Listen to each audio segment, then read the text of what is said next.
Hi there, Internet family. Welcome to our Georgia suburban homestead. Today I'm isolating pepper seeds.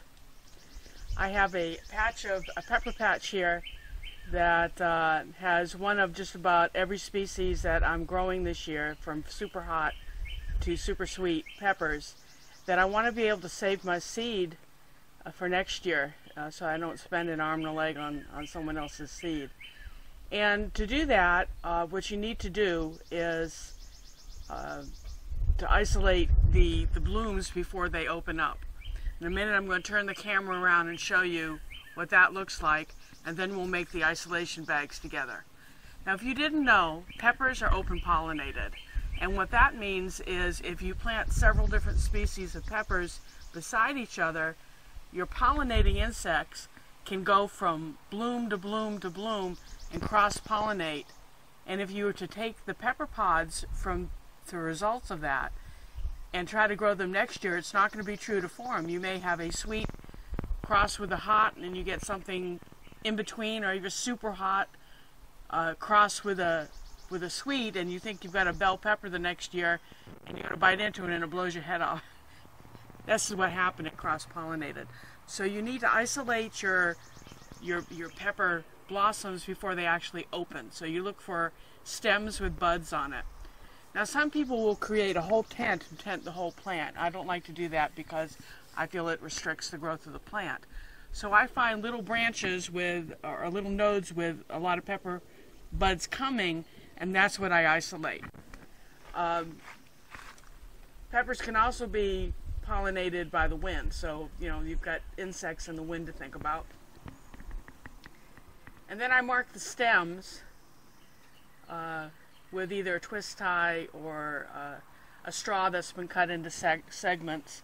And what you do is you take the length of the straw and you split it, and then you cut it into little chunks like a band you would put around a bird's leg, and you put that around the stem. What you look for when you're doing your bags for protecting your pepper blossoms is you look for a material like this. You see how transparent that is? This was a little gift token that we'll probably use on a couple of things here, but I also use tulle, which is T-O-U-L-E, I think you should spell it. It's a very airy fabric, and you have to actually cut it and sew it. So let me get that because it's just blown away from me in the wind here. I'll be right back. Here I am. This is tulle. See how thin that is?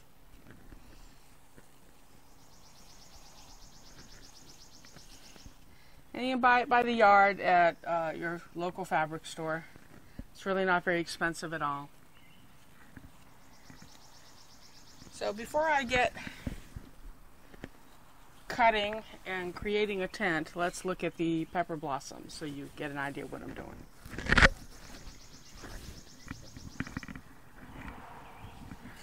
Oh, this stuff is light and airy. Okay.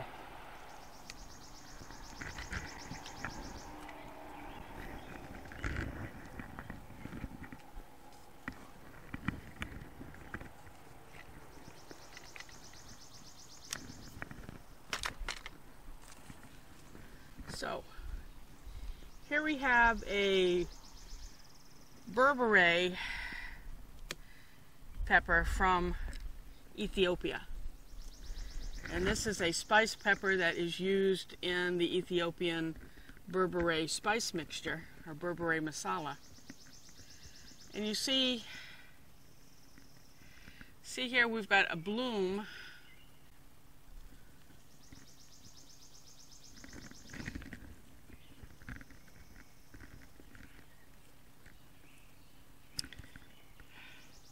See here, we've got a bloom that's already open and one that's almost opening.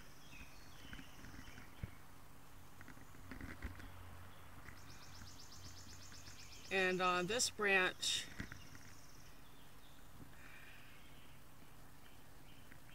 we've got several pods or several blooms that are going to open, so we'll probably isolate this branch. And if you look closely, you'll see little buds coming here. This bud is a little bit further along but not quite open yet. And these are spent, so I'm going to go ahead and pinch that off. But you see these other buds?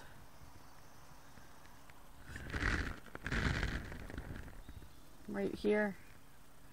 Those are unopened flowers, and there's a pepper starting there. So the idea is to isolate those blossoms so that they don't cross-pollinate with neighboring peppers.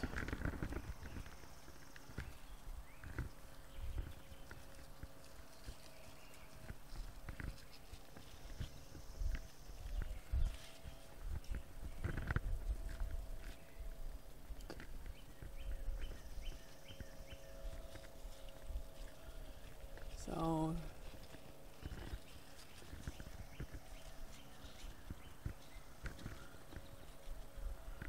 I've got that, and I pull that tight. Now I'll come back in, maybe a week, 5 or 6 days, and I should see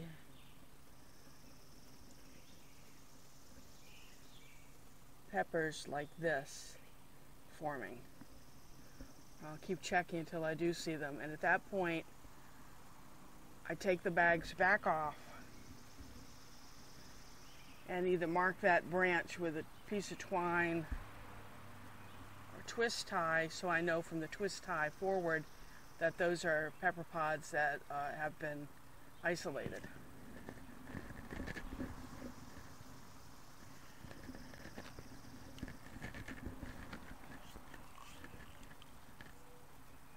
As you can see, I've got quite a few pepper plants here to bag up.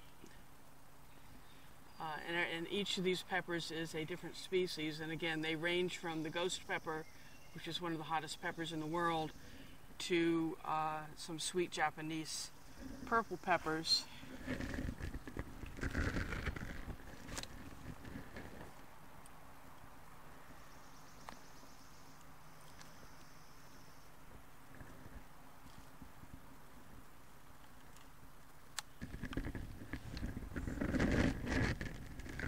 So you may be asking, well, how can you, if you don't have these little bags, how can you make some? And that's where we turn to the tool.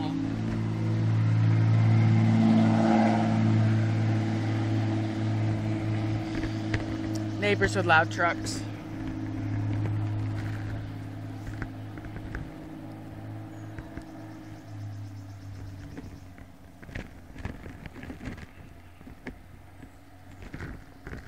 And there are a number of ways to do this.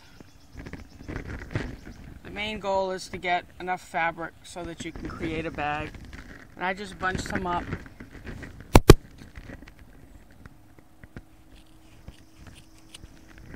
Cut it.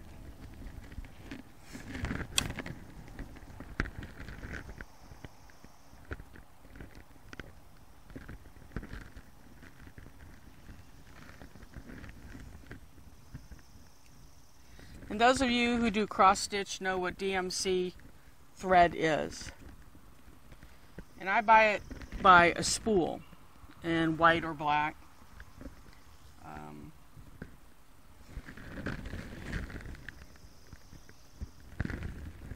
I thread it on a darning needle and I tie off one end.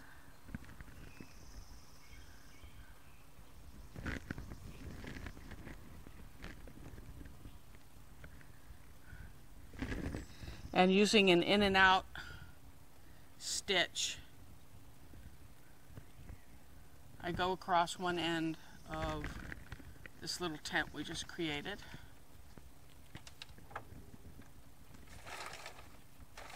Doesn't have to be tight.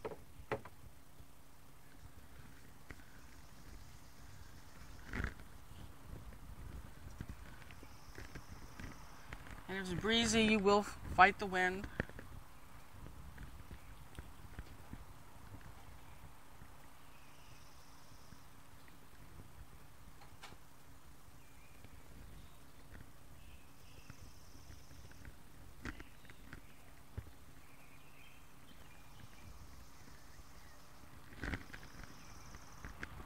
and you want to leave a string.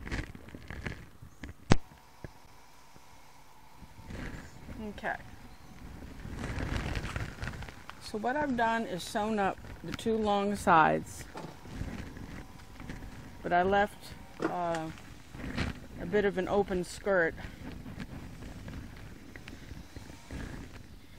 And I bunch that up, slip it over the end very carefully.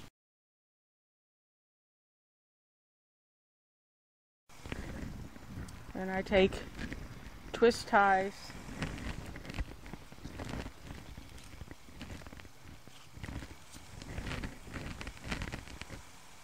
and gather the tulle around the base of a stem.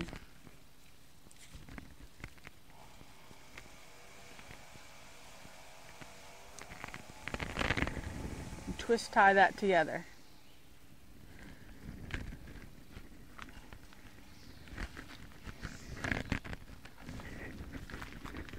And I'll have to go through now and do each one of these plants. Let me show you how they are looking. As you see, the Berberay pods are going to be rather large, and that's why you don't want to leave your tent on until they absolutely, form to full size. You just leave that on until you see the buds that you saw on the stem. You see them start forming pods that can be very small when they start to form.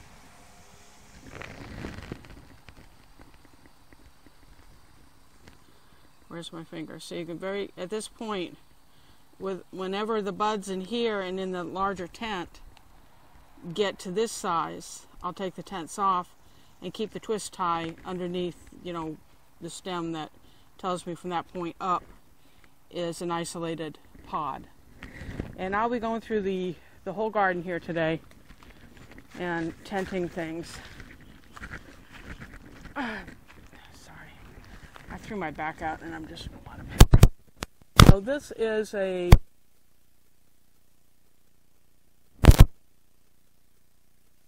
it's a Japanese pepper.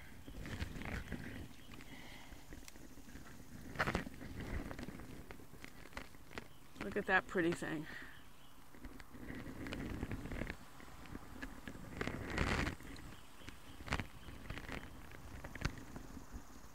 Look at that bloom. Isn't that gorgeous?